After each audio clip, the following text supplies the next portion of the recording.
So I'm going to let you introduce yourself and what your title is Okay. and what you do every day for a living. Sure. My name is Sean Carter. I'm a loan originator with Van Dyke Mortgage here in Fort Myers, Florida. I have an office as well in Cape Coral. So we serve the mostly Lee County area, Charlotte County, Collier counties. Pretty much, I'm licensed all of Florida. Okay, all right. So I brought you here today for a very specific reason. I have lots of buyers who are looking at moving to Florida from other states. So we move people down here, and it's a little more of a different process when you're moving someone from another state. You got to work with them. By phone, I do a lot of FaceTime showings and things like that, and we adjust our life. I wanted to go through some things that would help them be better prepared, because we're in a market right now where you have to be ready now if you want that house. That means your loan's got to be in place, your pre-approval's got to, things have to be lined up and ready to go because it's so competitive. So I was hoping you would help my buyers know what they need to do in order to be prepared to go when they find that house. I'd be glad to do that. Okay. Okay. First step, mortgage pre-approval. So you touched on the most important thing, I think, bar none, is the pre-approval. And obviously that involves me extensively. It's kind of where I come in.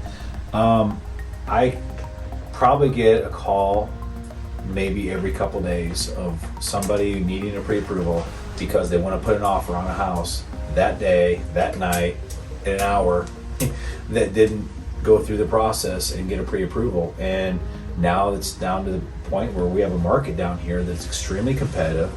The people that have done their due diligence and got a pre-approval are going to have an advantage over somebody who's waiting last minute. So let's talk about how competitive it is. So right now you'll see on Facebook, just about anywhere you see realtors talking, they're like 10 offers and I still didn't get the contract. So we are having to put in very competitive offers. The one I put in just a couple of days ago allowed the current owner to stay in the home for 6 months rent-free. But that's what we had to do in order to get that particular contract. Okay. So when they don't have it, why can't they get the deal? Do you know? I know you know. Why can't they get the deal? Well, if they don't have it, they're gonna be waiting for that, and someone else is gonna get in ahead of them. And there's, it's not, it's really basically comes down to who wants the house more. Sellers do not have to wait for you anymore. Not right now. Nope. Sellers do not have to do contingent on financing. Nope. That's something we used to hear a long time ago. Oh, we put an offer contingent on, we accepted an offer contingent on financing. That's not happening right now. You can't is have it? contingencies on anything. Right. I mean, it's basically got to be as clean an offer as possible. I just had a lady the other day that I was working with, and she wants to put a contingency offer on her house selling, in another state. I mean, there's no way that offer is going to get looked at. I tried to explain it to her, and I think she ended up understanding that was, if she wanted the house, that's what needed to be done. So we have to do a lot of advising our clients because we realized that they came last time they bought a house, they were in a completely different market. It was Right. different rules, different game, and some people don't want to play those games. They want to play by those rules, and they choose not to participate. But in this market, if you want to be part of home ownership right now, you have to play those types of games. Okay, so step one is pre-approval. Step one's pre-approval. Second step, earnest money. Well, your earnest money is what you're going to collect when you get an offer that you're going to submit to the buyers, and that needs to be that needs to show commitment. It needs to show that you're serious. It can't be $1,000 these days. It needs to be something that's a little bit more substantial, a little bit more indicative of your commitment to the property. So you've got a seller and they've got 5 offers in front of them, and your earnest money is a pittance. How much does that seller think, oh, they're committed and they want this more than so? What's the money level you're thinking? So let's say $600,000 house, what's good earnest money? I think, if you can do $5,000 to $10,000 as earnest money, I think you should do it. And that folds into the down payment, though, Correct. correct? So It's money you were planning on putting down anyway. Right. It's going to be part of. It's going to be taken off what you have to come cash to close, and so it's not an above and beyond what you would normally be putting up for your cash to close proceeds. So. But I think that a lot of buyers don't understand that the earnest money is basically your down payment just earlier. Yeah. Exactly. It's just at the time of your offer instead of at the time of accepting the contract or making a down payment. It's to show your level of commitment. There you go. All right. Yep. Third step, money for down payment. Yep. Down payments. You can do as low as 3.5% down FHA up to 20% or more. It's going to determine your private mortgage insurance that you carry. Mm-hmm. I can't. You could probably speak better from your point of view on an offer that's being presented to a seller, whether it be an FHA or conventional, which is more likely to get looked at. I think you probably know the answer to that. I know the answer to that. Yeah. So, and that's just something buyers need to understand. That there's a reason we have to go FHA, and that's okay. There's other ways you can make up for that fact that you're maybe going to be going up against stronger financing offers. Sometimes you can ask for a little bit less. Be a little bit more attractive offer. Earnest money. We talked about that. You can, if you have the 3.5% available, you can put the 3.5% right down as earnest money if you want. I mean, that's up to you. But so that as far as down payment goes, it really depends on what they want to be. When we give a pre-approval letter, it pretty much is based on the total sales price. So the down payment really comes more into play in the contract process, and I don't know necessarily it will affect the offer that much. So when someone calls me and says, I want this house, I want to go look at it, and I say, do you have a pre-approval? And they say no, and then I say, I need you to talk to Sean, and I give you their number, and I give Sean their number to you, and you guys get on the phone. What do you want from them? Well, we're going to ask for, their basic, information as far as driver's license, social security card. We're going to ask for their assets. We want to know where the money's coming from that they're going to be putting down. We have to document that, show that. It has to be available. It can't be buried in the backyard. Okay. I have a surprising number of people who want to use money that they have in a safe or in a mattress or wherever else, or at least, if not all, at least to supplement what their down payment is, and they just don't understand why that can't be used. And there's a variety of reasons. I won't go into them now, but bottom line is the money that you put down needs to be seasoned for 60 days. So we ask for 2 months bank statements to show the money is available. It can be less than 60 days if it comes from the sale of like a real property, like a car or something. We just have to show proof of that, bill of sale and stuff like that. But, right. I currently have a client that's doing that. Yeah. And we ask for sometimes income. We have to ask for their income.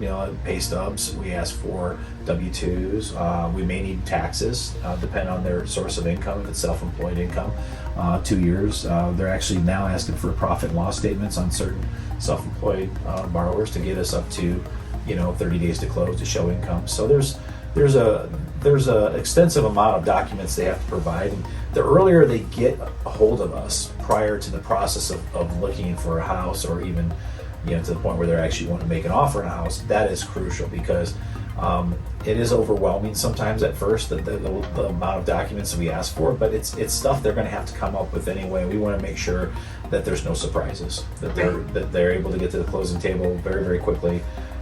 We have a very strong tradition and reputation for closing on time. And I think people know that about us. And in Van Dyke, we say we can close in 30 days. We're going to close in 30 days. And if we don't, it's not anything that we did wrong. We tell customers, don't get in the way of yourself. You've heard that Friday before. That's what we tell our clients is, don't get in the way of yourself. We're going to close this on time unless you are not providing us documents on a timely manner. So that's key. Key. We can ask for the documents all day long. If they don't get delivered, that house isn't closing and it's not selling. Nope. Correct? Nope. So part of it is personal responsibility and being, if this is what you want, if you want to buy a house bad enough, you're going to get those documents in, right?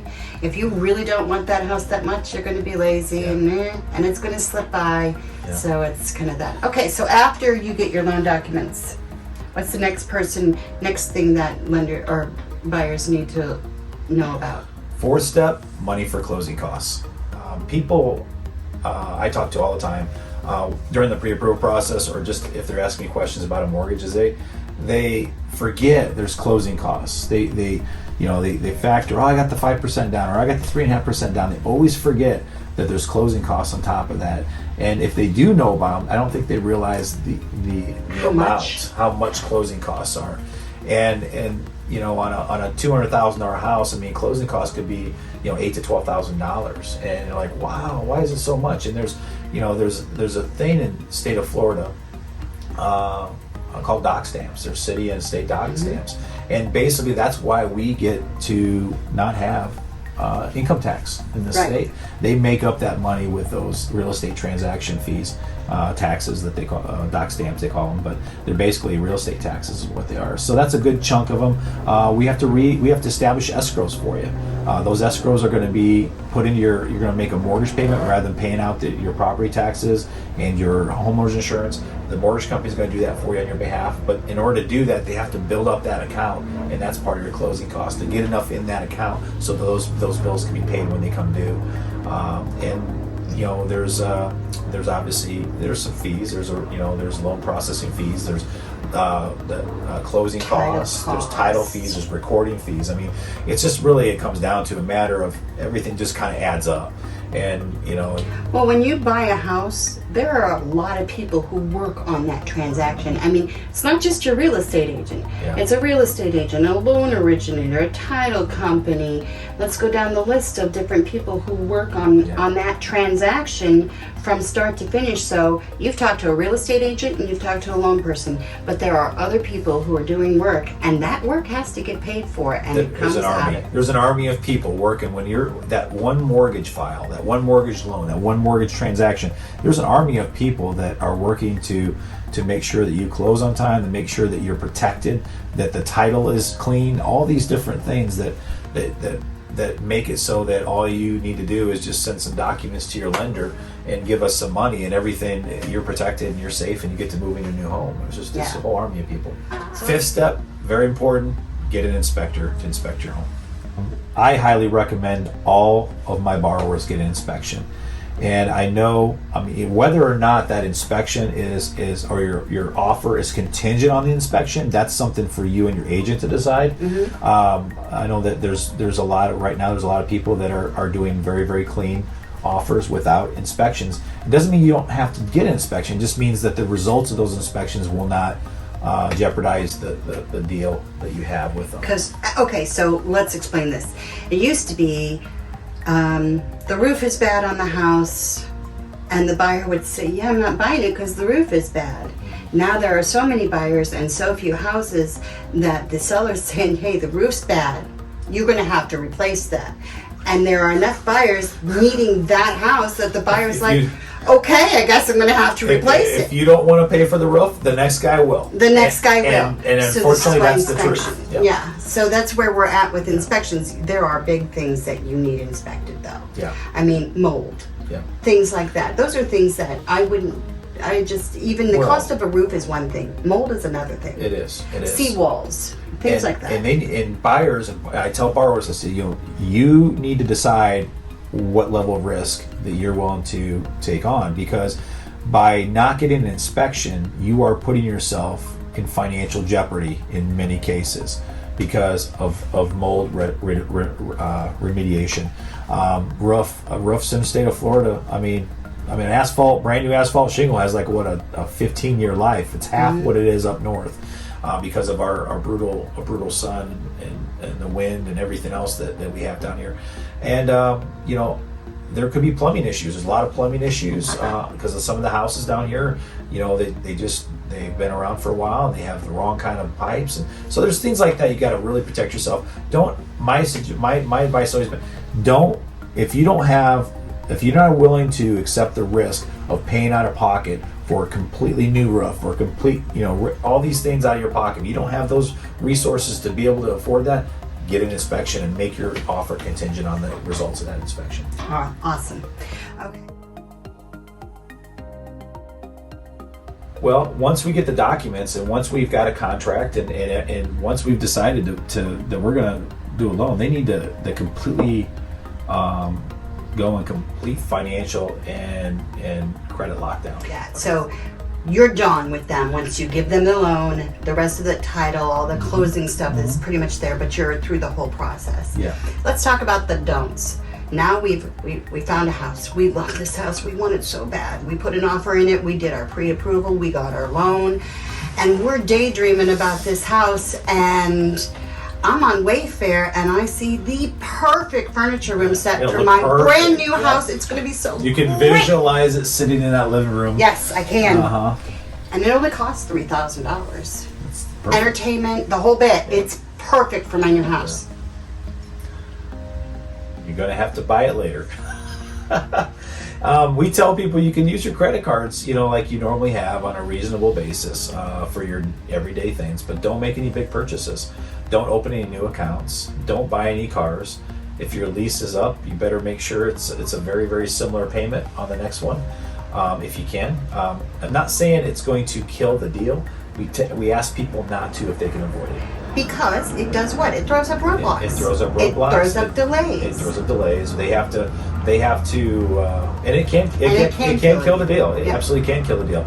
It doesn't always, but it's just something we don't want to take the risk of at that point. And the reason is, you've given them a loan based on what you knew previously. Yeah. So you've just committed them to this huge chunk of money, and if they go out there and invest or get deeper into debt, you can't give them that loan anymore. Correct. So you need to don't buy anything. Don't buy anything. It's not worth it. And after you sign your paperwork at closing, hey, it's time to go out and do that 0% interest loan that you wanted to get for furniture, for the front room, whatever, that you couldn't pass up because it was that same financial offer will be there, when you're done closing. Yeah. For sure. And I think it's a little different now because people move in almost exactly at closing. It used to be that you got 30, I'm from Ohio, and in Ohio you got 30 days after closing to stay in your house and get your stuff tidied up and to get out. That doesn't happen down here in Florida. I think they want the keys the closing second table. at Yeah. closing. So closing day, go out, have a great lunch, and then go on Wayfair and shop, but Yeah. not before closing day. Besides, you might make some measurements wrong anyway. You want to make sure you're in the house and get everything exactly right. Yeah. So, all right. What other don'ts? Absolutely do not do. Well, you definitely don't want to be late on anything. You want to make sure you make all your payments on time.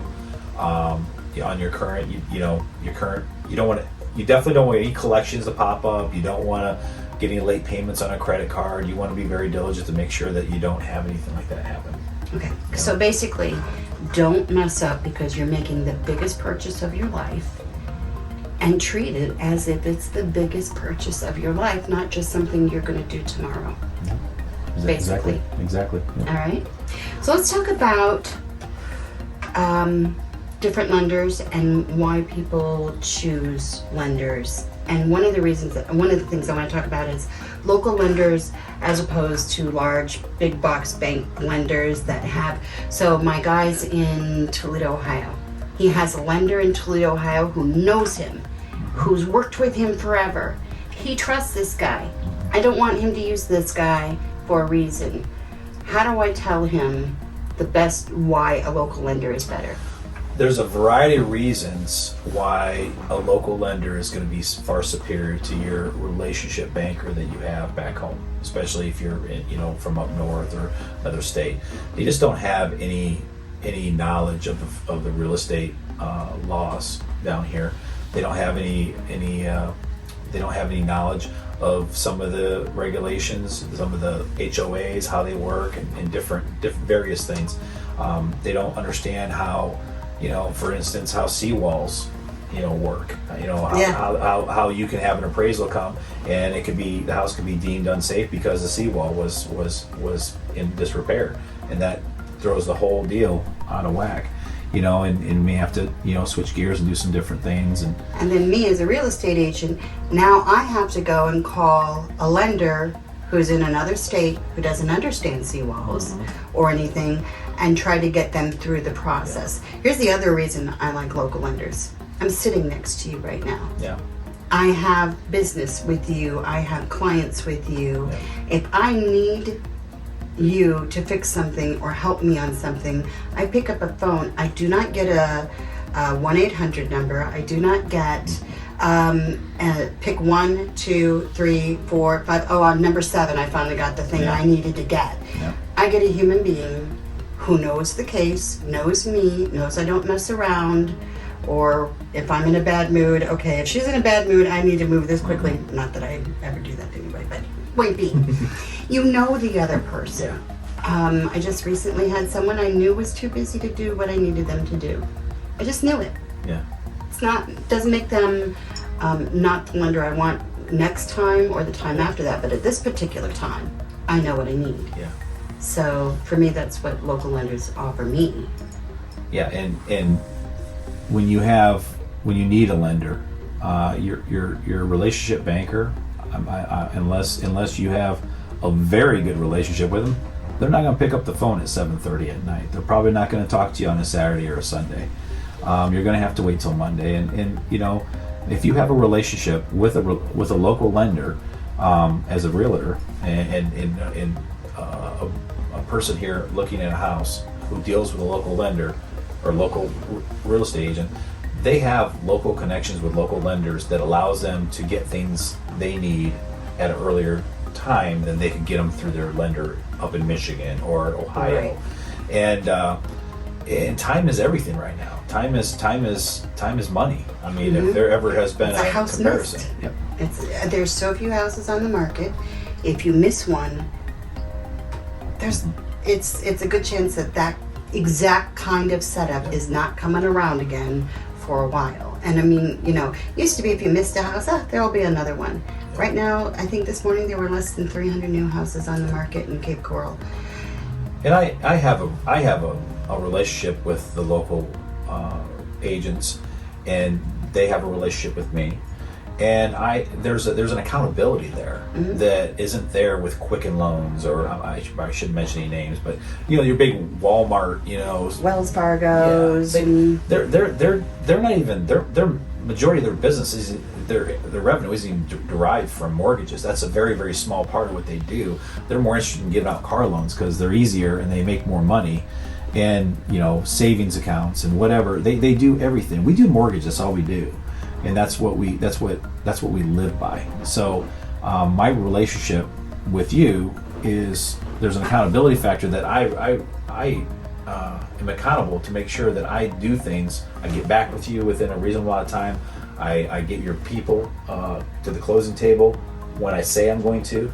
That's all part of that accountability that my whole business is built on, and our Van Dyke's business is built on. So is there anything you would like to say to new buyers and people who are looking for a loan? Is there any advice you'd like to give them?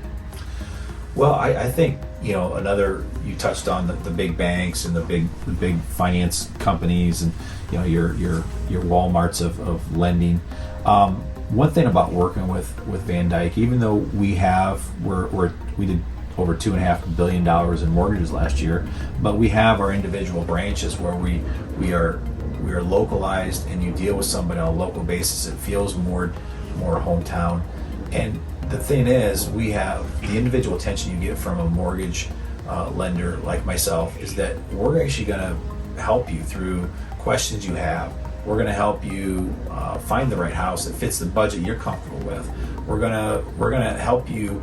If there's some roadblocks, we're gonna really strategize with you on how to maybe overcome those roadblocks and get you, whether it be credit, whether it be other issues that may keep us from closing you on a house. We're going to figure out a way to get around those and try to work with you and for your ultimate goal of getting in your dream house. And that's just something we do. Good. This is Sean Carter with Van Dyke Mortgage, and reach out to me if I can be of assistance to you. 574-320-4840, and you can contact me on my website, Carter Gets Loans, www.cartergetsloans. You can email me, call me, or apply online at that address. Thanks. All right. Thank you so much for joining us today. I want to thank Sean. He's been an asset to me ever since I started in real estate. And when you have friends along the way, it makes business go so much better. So Sean, I want to thank you for being here today. Thanks and for for having me. being a stand-up guy in all business. Appreciate that. Appreciate you. Have a great day.